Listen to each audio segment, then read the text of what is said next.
हमारे बॉडी का जज जो है, वकील, जज और गवाह, ये तीनों चीजें एक हैं और वो एक है dendritic cell. Dendritic cell is like super hero of our body. हमारे बॉडी का जो 95% इम्यूनिटी है वो इम्यूनिटी को कंट्रोल करता है, तय करता है सिर्फ एक वर्ड एंड एक सेल आपकी बॉडी की, वो है डेंड्रिटिक सेल। अच्छा, अब ये डेंड्रिटिक सेल मिलेगा कहाँ? ये पूरे बॉडी में फैला हुआ है, खास तौर पे आपके हाथों में फैला हुआ है, आपके पूरे स्किन में फैला हुआ है डेंड्रिटिक सेल। ये सेल आपका रखवाला है, ये सेल आपका पहरेदार है, ये सेल आपकी फौज है, ये सेल आपकी आर्मी है, और यही सेल है जो आपके लिए गवाह का काम करेगा, किसी दुश्मन का गवाह को बचाने से के लिए गवाह, वकील का काम करेगा आपकी बॉडी के लिए, और जज का काम भी करेगा डेंड्रिटिक सेल।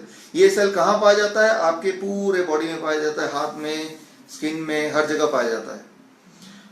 अगर ये सेल आपने हटा दिया, कुछ लोग ऐसे हैं पूरे दुनिया में, कुछ छोटे बच्चे हैं जिनके बॉडी में ये सेल या तो कम होते हैं या मर चुके होते हैं।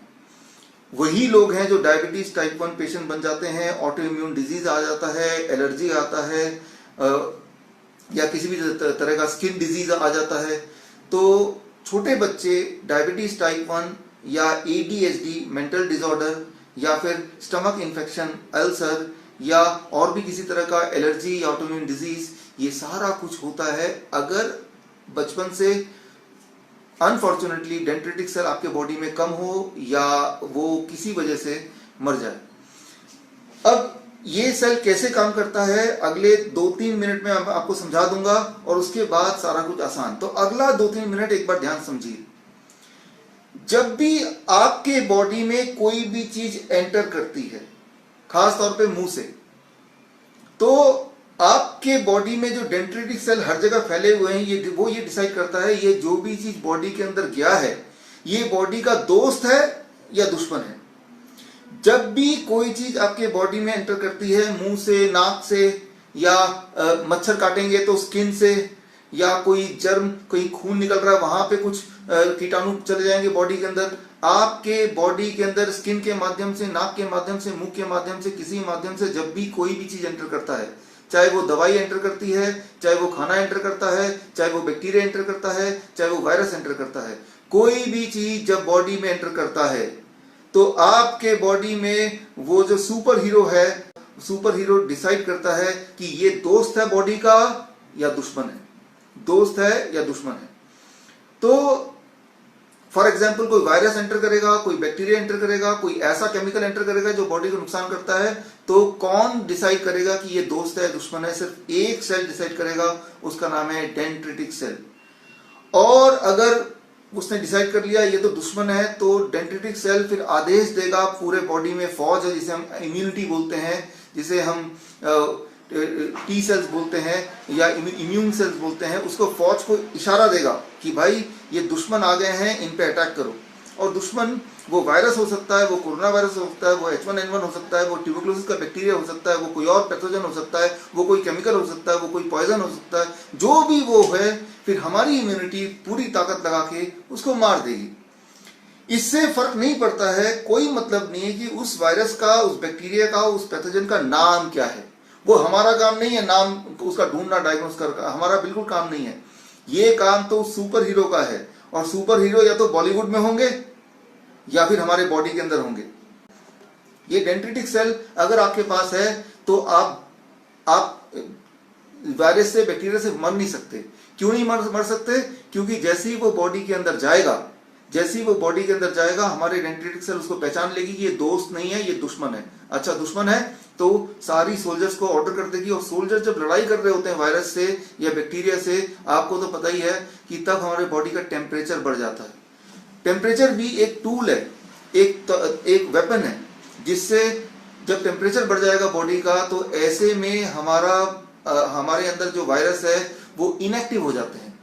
इस तरह से मैं उदाहरण देता हूं, आपने देखा होगा कि बहुत बड़ी भीड़ है जो पत्थरबाजी कर रही है, पत्थर फेंक रही है, तो पुलिस के लोग क्या करते हैं कि उनके ऊपर आंसू गैस छोड़ देते हैं। अब आंसू गैस जब छोड़ते हैं तो उनको कुछ दिखाई नहीं देता और ऐसे में पत्थर फेंकना बंद कर देते हैं, वो अपना बचाव करने लगते हैं।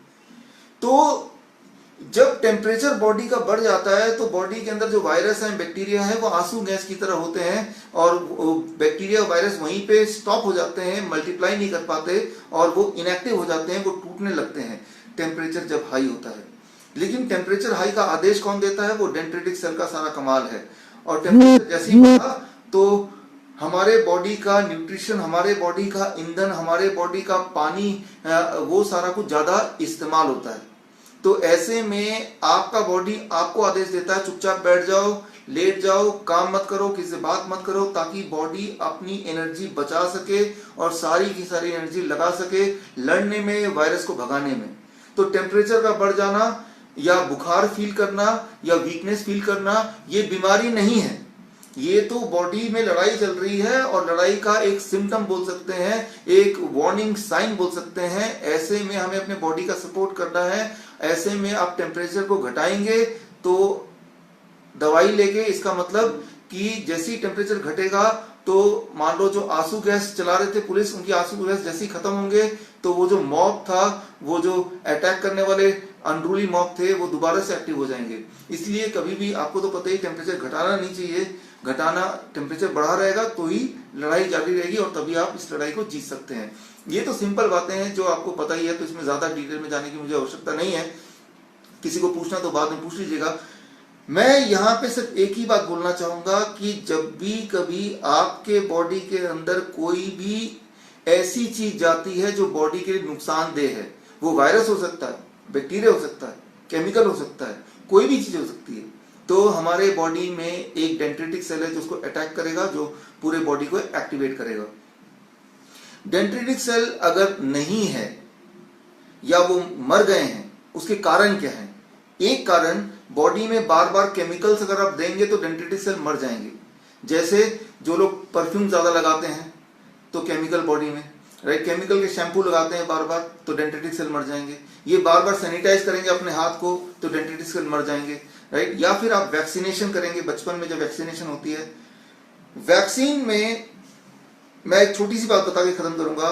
वैक्सीन, आपको पता है कि वैक्सीन के अंदर वायरस या बैक्टीरिया का छोटा सा प्रोटीन होता है और वो प्रोटीन बॉडी में डालते हैं ताकि उस प्रोटीन को देख के हमारा बॉडी उस प्रोटीन के अगेंस्ट एंटीबॉडी मतलब वेपन बिल्ड कर ले, हमारा बॉडी उसको देख के उसको लड़ना सीखे।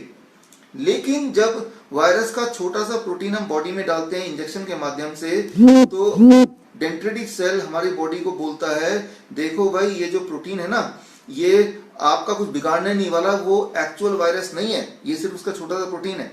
इसका मतलब हमारा बॉडी एंटीबॉडी नहीं डेवलप करेगा, तो वैक्सीन का जो सारा खेल खत्म हो जाएगा।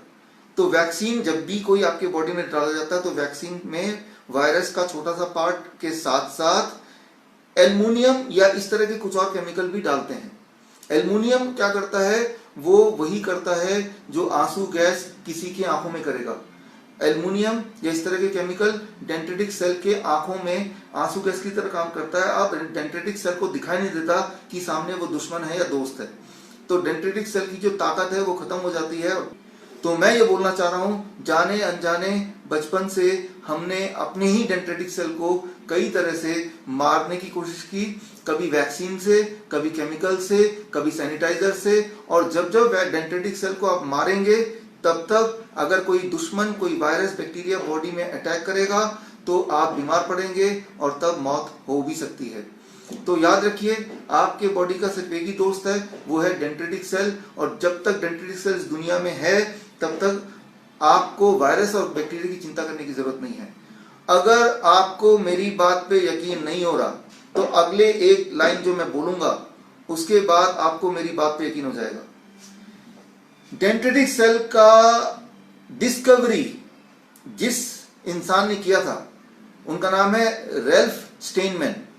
ये दुनिया के इकलौते ऐसे इंसान हैं जिनको 2011 में मरने के बाद नोबेल प्राइज मिला।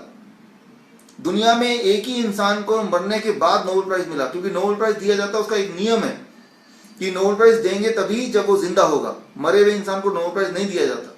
लेकिन एक एक्सेप्शन है, रैल्फ स्टेनमैन, जिन्होंने डेंड्रिटिक सेल का डिस्कवरी किया था। इस बात से आप अनुमान लगा सकते हैं ये कितना महत्वपूर्ण डिस्कवरी था, क्योंकि आप जिंदा हैं, मैं जिंदा हूं, मैं आपसे बात कर पा रहा हूं, इसमें सबसे बड़ा रोल किसी भी बॉडी के सेल का है तो वो है डेंड्रिटिक सेल। तो आपको सिर्फ एक ही काम करना है कि हमें कोई भी ऐसा कदम नहीं उठाना है जिससे हमारे डेंड्रिटिक सेल मर जाएं, कमजोर हो जाएं या अंधे हो जाएं।